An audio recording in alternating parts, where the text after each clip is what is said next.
Do you know that why is Bruce Lee saying when someone asked him, how many push-ups do you do, Bruce Lee? Yeah.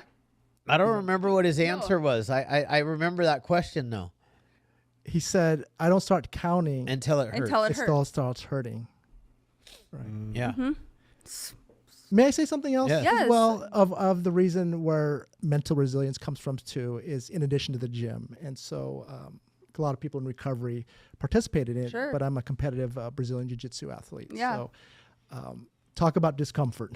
Talk about being put in uncomfortable situations. And I think that's why a lot of people in recovery start practicing that because, number one, it's another form of addiction. It's just this, you're learning neuroplasticity and so forth. But the level is probably the best shape I've ever been in physically and mentally. Sure. Is because of that push beyond limits where you feel like you want to tap out. And when you don't tap out, each time you do, you're able to take that pain a little bit more or that discomfort a little bit more.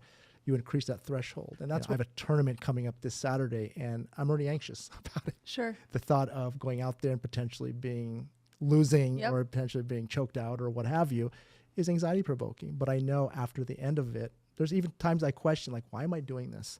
I'm at a tournament, I'm like, why am I here? Yeah. But at the end of it, it is so exhilarating. Talk about a dopamine rush is like, wow, because I know what comes along with that is that the level of pain and emotional threshold has advanced for me. And so, yeah, for all your listeners out there, invite discomfort.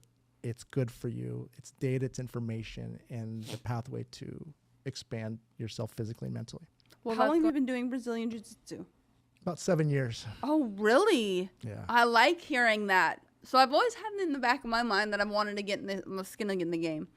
But I'm scared. With your wrestling background, that will come into play. Trust me. Any athletics come into play to a it point. teaches you so many aspects of getting through that uncomfortable situations and those spaces that you're going to have to endure through life in general. But it also teaches you like perseverance and so many things that you're able to then take with you in all stages of your life. And I really agree. I mean, I haven't done jiu-jitsu myself. That's why I think I've always had it in my head. Like I kind of want to tap my toe into it a little bit.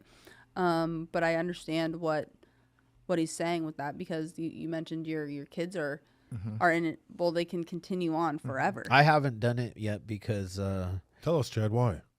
it's the same reason that I've always had, and you've heard it before. I have, yes. Why? The awkward positions that, stuff Oh. that's in your face all the time. Yeah.